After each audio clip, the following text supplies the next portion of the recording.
नेहमी नेहमी तेच तीच भजी खाऊन जर कंटाळा आला असेल, तर आज आपण थोडीशी वेगळी पद्धत वापरून पालकाच्या पानांची भजी कशी बनवायची ते बघणार आहेत. यामध्ये आपण अजिबात सोडा वापरलेला नाही किंवा इनोचा सुद्धा वापर केलेला नाही. तांदळाच्या पिठाचा सुद्धा वापर केलेला नाही. तरीसुद्धा आपली भजी जी आहे ते अगदी कुरकुरीत झालेले आहेत. तर रेसिपी शेवटपर्यंत नक्की बघा. नमस्कार, मी प्रिया. प्रियाच्या सोपी रेसिपीमध्ये तुम्हा सर्वांचं खूप खूप मनापासून स्वागत आहे. पालकाची पानांची जी भजी आहेत ती अगदी कुरकुरीत झाली आहेत. अजिबात तेलकट झालेली नाहीत. तर यासाठी आपण काही यामध्ये टिप्स वापरलेल्या आहेत. व्हिडिओ शेवटपर्यंत नक्की बघा आणि व्हिडिओ जर आवडला असेल तर माझ्या चॅनलला प्लीज सबस्क्राईब आणि लाईक करा. सोबतच बेल आयकॉनवर क्लिक करा आणि माझ्या रेसिपीज तुमच्या मित्रमैत्रिणींसोबत, नातेवाईकांसोबत शेअर करा. चला तर मग रेसिपीला सुरुवात करूया. सगळ्यात अगोदर आपण इथे एक जुडी पालकाची घेतली आहे. तर पालकाची भजी बनवण्यासाठी तुम्हाला किती प्रमाणात पालक हवा आहे तेवढा तुम्ही घेऊ शकता. इथे मी एक जुडी जी आहे ती स्वच्छ निवडून घेतली आहे आणि याची आपण फक्त पानं घेतली आहेत.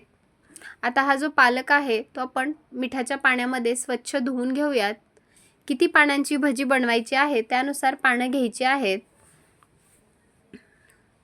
आता इथे बघा, हे असं छान असं हिरवंगार आपण पालकाचं पान घेतलं आहे.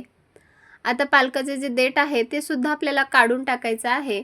आपण याची फक्त पानांची भजी बनवणार आहेत. तर सर्व पानांची देठं काढून टाकूयात.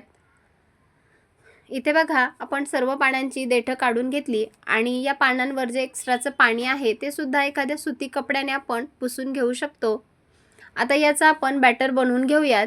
तर त्यासाठी मी 1 वाटी बेसन पीठ घेतलं आहे आणि आपली जी भजी आहे ते अगदी कुरकुरीत होण्यासाठी यामध्ये आपण 1 चमचा बारीक रवा वापरलेला आहे.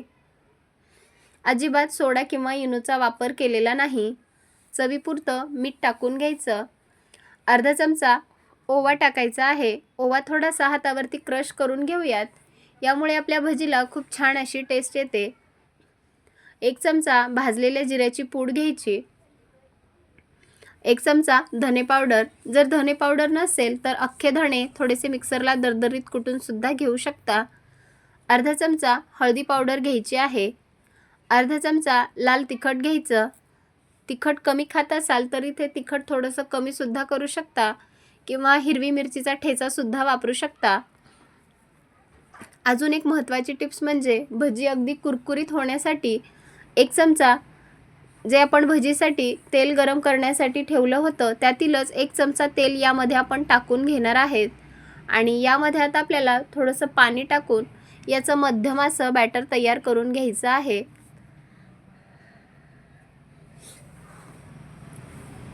तर एकाच वेळी जास्त सुद्धा पाणी टाकायचं नाही आणि आपल्याला याचं अगदी मध्यम, जास्त पातळही नाही आणि अगदी घट्टही नाही, तर एकदम मध्यम असं बॅटर तयार करून घ्यायचं आहे.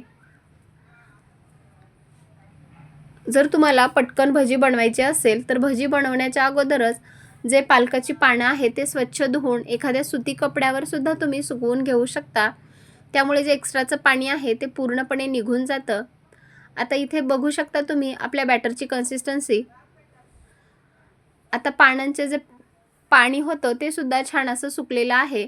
आता या बॅटरमध्ये आपण ही पानं छान अशी डीप करून घेऊयात आणि हे भजे आपण आता तळून घेऊयात.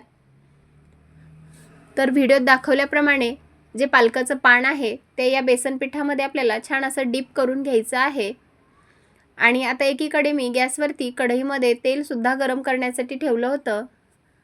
आता एक्स्ट्राचं जे पीठ आहे ते सुद्धा आपण असं काढून टाकूयात आणि लगेचच भजे तळून घेऊयात. तळत असताना गॅसची फ्लेम आपण मध्यम ठेवली आहे. तर ही भजे तळत असताना आपल्याला जास्त वेळ लागणार नाही कारण ही फक्त पानांची भजी आहेत. तर गॅसची फ्लेम मध्यम ठेवायची आणि मध्यम आचेवर दोन्ही बाजूने उलटपुलट करत ही भजी आपल्याला तळून घ्यायची आहेत. तर बघा, एका बाजूने तळून झाली की दुसऱ्या बाजूने पलटवून घेऊयात आणि अगदी कुरकुरीत होईपर्यंत ही भजी तळून घेऊयात. आता जर तुमच्याकडे इथे रवा नसेल तर तुम्ही तांदळाचं पीठ सुद्धा वापरू शकता. आता दोन्ही बाजूने उलटपुलट करत आपण ही भजी छान अशी तळून घेतली आहेत आणि बघा आपल्या भजीला रंगसुद्धा खूपच छान आला आहे. कढईमध्ये जेवढी बसतील तेवढी भजी तळून घ्यायची आणि आता भजी तळून झाली की झाऱ्यामध्ये काढून घेऊयात.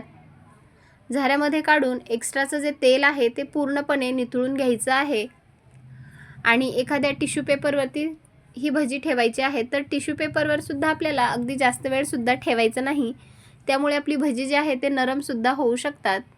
आता इथे मी सर्व भजी तळून घेतलेली आहे. तर बघा दिसायला तर खूपच छान दिसत आहेत आणि खायला सुद्धा अगदी खमंग आणि कुरकुरीत ही भजी तयार झाली आहे. ही भजी तुम्ही सॉस बरोबर खाऊ शकता किंवा चटणी बरोबर सुद्धा खायला खूपच अप्रतिम लागतात. रेसिपी कशी वाटली मला नक्की कमेंट करून सांगा आणि व्हिडिओ जर आवडला असेल तर जास्तीत जास्त लोकांपर्यंत शेअर करा. तुम्ही सुद्धा एक वेळेस असे हे पालकाचे भजे नक्की करून बघा. आपण तर नेहमीच बटाटा पालकचे असे भजी बनवतो, पण एक वेळेस या पालकाच्या पानांची भजी नक्की करून बघा. चला तर मग पुन्हा भेटूयात अशाच एका खमंग रेसिपीसोबत.